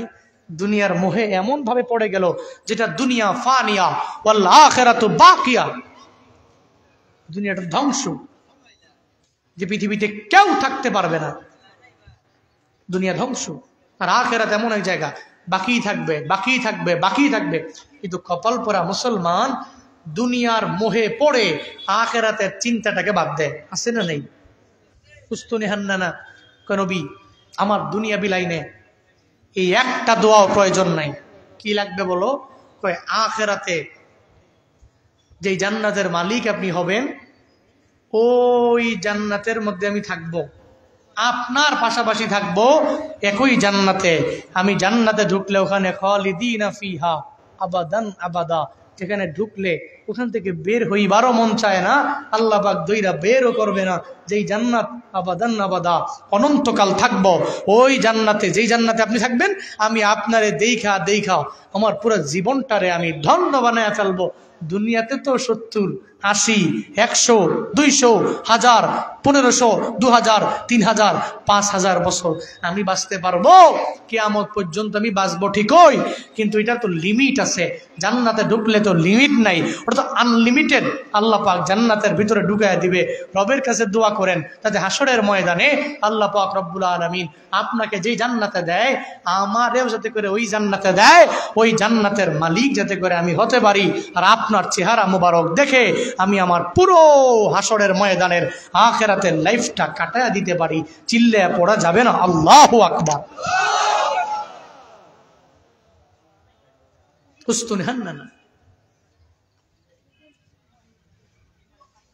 চোখের পানি ফেলায়া বিরহের বেদনায় কাঁদতে পারলে একটা বালতিকে নবী ডাকলেন, আয় বালতি আয়, আমার হাতে আয়।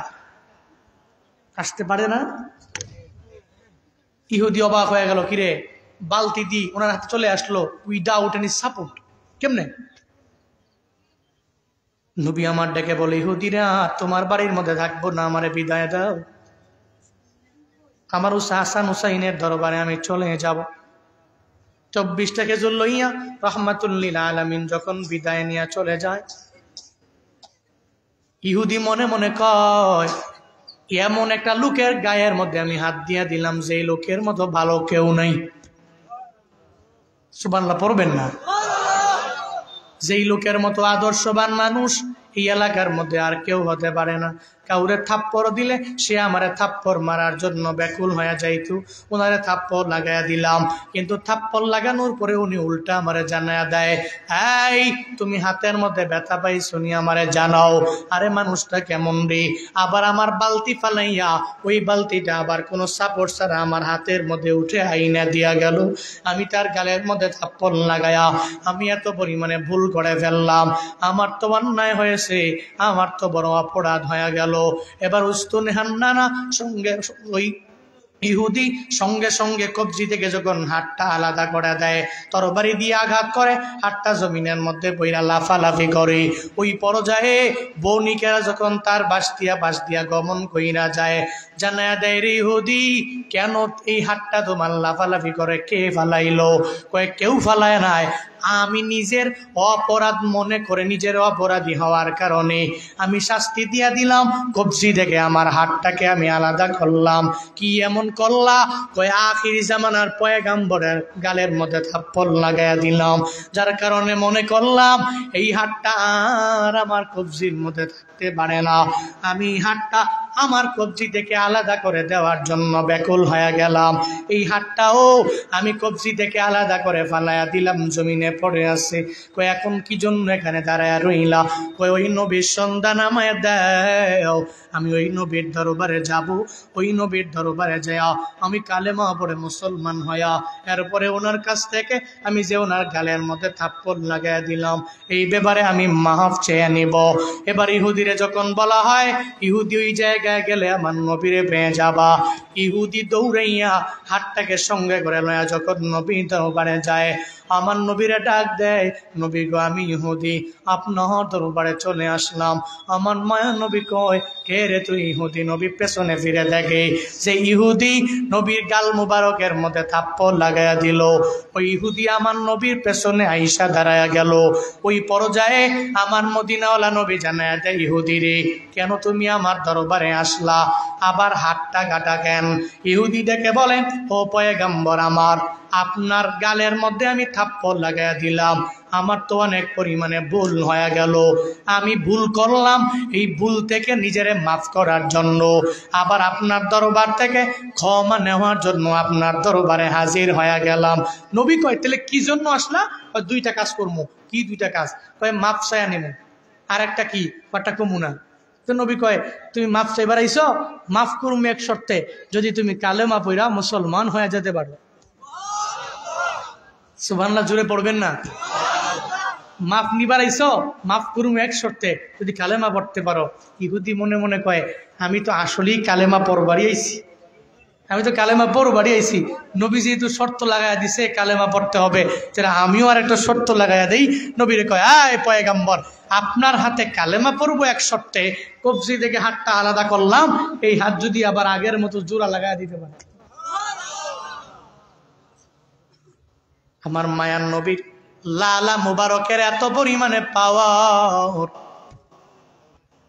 নবী কয় তুমি কালেমা পড়বা যদি হাতটা লাগাইয়া দিতে পারি। বলে কয় হাতটা আমার হাতের মধ্যে দাও। কবজির মধ্যে নিয়া মায়ার নবী লালা মুবারক দিয়া লাগাইতে দেরি হয়, সঙ্গে সঙ্গে লালা মুবারক লাগার কারণে ওই ইহুদির হাতটা আগের চাইতেও শক্তিশালী হইতে দেরি না। ইহুদি কয় হাতটা যেমন ছিল আগের চাইতে আরো অধিক অধিক অধিক শক্তিশালী হয়ে গেছে।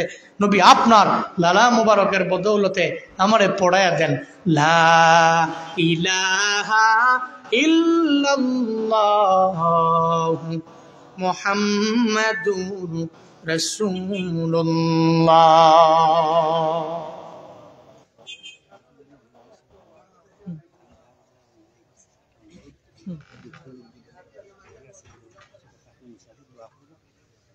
একটু পাঠাই দিবেন। ইহুদি, হ্যাঁ ইহুদি কালেমা পড়ে মুসলমান হয়ে গেল কেমনে? নবী যদি ওই দিন নবীর যে আদর্শ, এই আদর্শের মালা গলায় লাগায় এই আদর্শ দিয়ে যদি ওরে না ডাকতেন, যদি থাপ্পড় দিছে যদি কইতো যে আমার আবু বকর আছে, ওমর আছে, আমি এদের সঙ্গে করে নিয়ে আসমু, নিয়ে আইসা তোমার প্রতিশোধ আমি নিয়েই ছাড়বো, যদি বলতেন, তাহলে কশ্চিন কাল ইহুদি নবীর ধর্মে আসতেন না, নবীর কাছেও আসতেন না, নবীর কাছেও ভিড়তেন না। নবী তাকে কালেমা পড়ে মুসলমান বানালেন। সে মুসলমান হলেন কেমনে? তরবারি নয়, যুদ্ধ নয়, নবীর আদর্শের মাধ্যমে। ইন ফিউচারে আমাদের যে লিডাররা এদেশে নেতৃত্ব দিবেন, আপনারাও মনে রাখবেন, চলার পথে নবীর আদর্শের মালা গলায় লাগায়া যদি চলতে পারেন, মনে রাখবেন এই আদর্শের মালা গলায় লাগাতে পারলেই আপনার মরণের পরে কেউ আলহামদুলিল্লাহ পড়বে না, মরণের পরে চোখের পানি ফালায়া ইন্নালিল্লাহ পরে কানবে, চিল্লা কাও ঠিক কিনা? যদি নবীর আদর্শের মালা গলায় লাগায় নেতাগিরি করতারেন, তাহলে নেতৃত্ব দিতে আইসেন, এমন জালেম হয়েন না, মাজলুমদের উপরে বারবার জুলুম করবেন, নির্যাতন করবেন। বিষয়টা এমনই হবে, আপনার মরণের পরে মানুষ একটাও ইন্নালিল্লাহ পড়বে না, খালি আলহামদুলিল্লাহ পড়বে। আল্লাহ আমাদের সবাইকে এমন নেতা দান করেন, যেই নেতা আদর্শবান নেতা হবে, মদিনাওয়ালা নবীর আদর্শের মালা গলায় লাগায়া যেই নেতা অগ্রগামী হবে, এমন লিডার, এমন নেতা আমাদেরকে দেখে মৃত্যুবরণ করার তৌফিক দান করেন। সকলেই পড়ি আমিন। আর জোরে পড়ি আমিন। আর একটু আওয়াজ করে পড়ে না আমিন। আল্লাহ আমাকে আপনি দেখায়েন, আল্লাহ প্রত্যেককে এমন লিডার আপনি দিয়েন, এমন নেতা আপনি দিয়েন, প্রত্যেককে দেখার মতো সৌভাগ্য দিয়েন। আমার দেশ এমন কিছু লিডার, এমন কিছু নেতারা নেতৃত্ব দিবে আমার দেশের, যে সমস্ত নেতারা কোনো অন্যায় করবে না, কোনো অপরাধ করবে না, কোনো জুলুম করবে না, নির্যাতন করবে না। আমাদেরকে কিছু দিলে দেখ, না দিলে নাই, কিচ্ছু করতে পারে নাই, মাগা দুর্নীতি করবে না, জুলুম করবে না, একটা গরিব মানুষের উপরে বারবার তার শেষ জমিটুকু, শেষ সম্বলটুকু কেড়ে নেওয়ার জন্য ট্রাই করবে না। এমন একটা দুর্নীতিমুক্ত সমাজ এবং ওই সমাজের লিডার আমাদেরকে দেখে যাওয়ার মতো তৌফিক আপনি দান করেন। সকলেই পড়ি আমিন। আরো জোরে পড়েন আমিন। আজকের এই প্রোগ্রাম ফাতেমা রাদিয়াল্লাহু আনহা মহিলা টাইটেল মাদ্রাসার প্রোগ্রাম। আপনারা অনেকগুলো মানুষ কষ্ট করে দূর দূরান্ত থেকে, অনেকে পাশের গ্রাম থেকে এসেছেন। আমাকে আবদার জানানো হয়েছে একটা ব্যাগ যাবে, ওই ব্যাগে যে যা পারেন, অল্প হইলে অল্প, বেশি হইলে বেশি, ব্যাগ যাবে একেবারে নিজের অ্যাবিলিটি অনুসারে। একটু ব্যাগে যে পারেন দিয়ে দিবেন। ব্যাগটা কই? হ্যাঁ, ব্যাগ আছে, যে ব্যাগ নিয়ে নামতেছে। প্রত্যেকে নিজের পকেটে হাত দিই, যে যা পারি, অল্প হইলে অল্প, ছোট হইলে ছোট। আমি মুসাফির মানুষ, হ্যাঁ মুসাফির মানুষ, বহুদূর থেকে আসছি। কালকেও ছিল কুমিল্লায় বয়ান, আজকে আপনার এখানে করে আরেক জায়গায় যাবো, কালকে প্রোগ্রাম রংপুর, বহুদূর প্রোগ্রাম। মুসাফির হালাতেই আমরা থাকি। রবের কাছে দোয়া করব, আল্লাহ প্রত্যেকের ছোট থেকে ছোট, বড় থেকে বড় প্রত্যেকটা দান আল্লাহ পাক কবুল করেন। সকলেই পড়িয়া আমিন।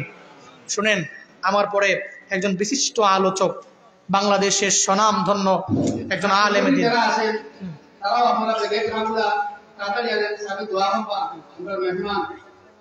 জি প্রত্যেকেই বাংলাদেশের একজন স্বনামধন্য আলেম দ্বীন, আমাদের ইউনিয়নের বাড়ি। হ্যাঁ, এই এলাকারই মানুষ, এই ইউনিয়নের মানুষ, আপনাদেরই মানুষ। পুরো দেশে যার পদচারণা, ইন্টারন্যাশনাল লেভেলেও যিনি কথা বলেন, আল্লাহ পাক ওনাকে কবুল করেছেন। হযরত মাওলানা মুফতি রাফি বিন মনির সাহেব দামাত বরকাতুহুম, উনি অলরেডি চলে আসছেন, একটু পরে উনি আসবেন। আপনাদেরকে কোরআন এবং হাদিস থেকে মন প্রাণ উজাড় করে বয়ান শোনাবেন। কেউ উঠবেন না, দোয়া হইয়া যাবেন, দোয়া করবেন। এই একটু হালকা দোয়া করতে হবে। আমার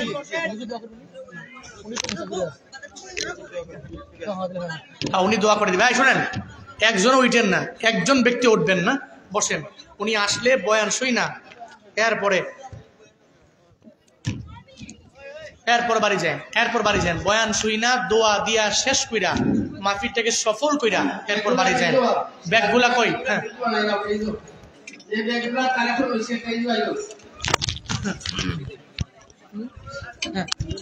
আল্লাহ আমাদের প্রত্যেকের ছোট থেকে ছোট, বড় থেকে বড় প্রত্যেকটা দান আল্লাহ পাক কবুল করেন, মঞ্জুর করেন। সকলেই পড়ি আমিন। দোয়া আমার জন্য, দোয়া আমিও করি সবার জন্য। হ্যাঁ, বাঁচলে আবার কোনো এক ময়দানে দেখা হবে ইনশাআল্লাহ। হ্যাঁ, এতটুকু পর্যন্ত ভালো থাকবেন, সুস্থ থাকবেন। আল্লাহ আপনাদেরকে সুস্থ রাখুক, সালামতে রাখুক, নিরাপদে রাখুক।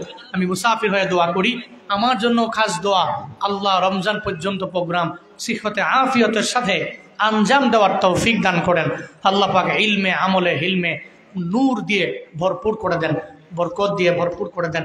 একেবারে খাস দোয়া চেয়ে আমি দুইটা মিশন, 1 নাম্বার চলার পথে কোরআনটাকে ফলো করব, 2 নম্বরে সুন্নত। এই দুইটা জিনিস আঁকড়ে ধরবো, মদিনাওয়ালা নবীর আদর্শের মালা গলার মধ্যে লাগাবো। আমার হাত দিয়ে, আমার জবান দিয়ে জীবনে কোনোদিন কোনো ব্যক্তির আঘাত দিব না, কষ্ট দিব না। রাজি আছি তো ইনশাআল্লাহ? রাজি আছি তো ইনশাআল্লাহ? আমার এই হাত দিয়ে যাতে কেউ আঘাত না পায়, কষ্ট না পায়, এই মিশন নিয়ে চলেন। এই জবান দিয়ে যাতে করে কেউ কষ্ট না পায়। হ্যাঁ, এই জবান দিয়ে যাতে কেউ আঘাত না পায়, কষ্ট না পায়, মনে রাখবেন, নিয়ত করবেন জীবনে কোনোদিন এই হাত দিয়ে, জবান দিয়ে অন্য কোনো মুসলিম ভাইকে কষ্ট দিবেন না। আল্লাহ পাক মুসলিমে কামেল, মুমিনে কামেল বানায়া দেন। সকলেই পড়ি আমিন। শুনেন, হযরত রাফি বিন মনির সাহেবের বয়ান শুইনা আখিরি মুনাজাত দিয়ে বাড়ি যাবেন কারা কারা? বলি ইনশাআল্লাহ। একটু হাত তোলেন, হাত তোলেন, হাত তোলেন। আল্লাহ প্রত্যেকের হাতগুলো কবুল করেন, মঞ্জুর করেন। প্রত্যেককে আখিরি মোনাজাত দিয়ে বয়ান শুইনা বাড়ি যাওয়ার তৌফিক দান করেন। মাউই খালা, খালা, হ্যাঁ, 500 টাকা দিছে নাকি? হুজুরের খালা অসুস্থ আছেন। আরো 1000 টাকা পরে দিবা। ওয়াদা করেছে আরো 1000 দিবে। মুমূর্ষ অবস্থায় আছেন, নগদ 500 টাকা দিয়েছেন, দোয়া চেয়েছেন, অসুস্থ আছেন। আমি রবের কাছে দোয়া করি আল্লাহ পাক ওনাকে সিহতে আফিয়াত আজালা কামেরা নসিব করুন। সকলেই পড়ি আমিন। করিবুল মউত, হ্যাঁ আল্লাহ যদি হায়াতের বেলা ফুরিয়ে যায়, আপনি ইমানি হালাতে মৃত্যু নসিব করেন, ইমানি হালাতে মৃত্যু নসিব করেন। শুনেন, চাইতে পৃথিবীতে কিছুই পাওয়ার নাই, কিছুই চাওয়ার নাই। আপনার সাকরাতুল মাউত যখন হবে, বেঈমান বানানোর জন্য শয়তান চেষ্টা করে বহু, কিন্তু যে ব্যক্তি কালেমা পড়ে ঈমান নিয়ে কবরে যেতে পারবে, কি খুশ নসিব তার। আল্লাহ আমাদের প্রত্যেককে এমন খুশ নসিবের অধিকারী হওয়ার তৌফিক দান করেন। আরো জোরে পড়ে না আমিন? আর একটু আওয়াজ করে পড়ে না আমিন? বারাকাল্লাহু লানা ওয়া লাকুম ফিল কুরআনিল আযীম ওয়া নাফা'না ওয়া ইয়্যাকুম বিল আয়াত ওয়াজ যিকরিল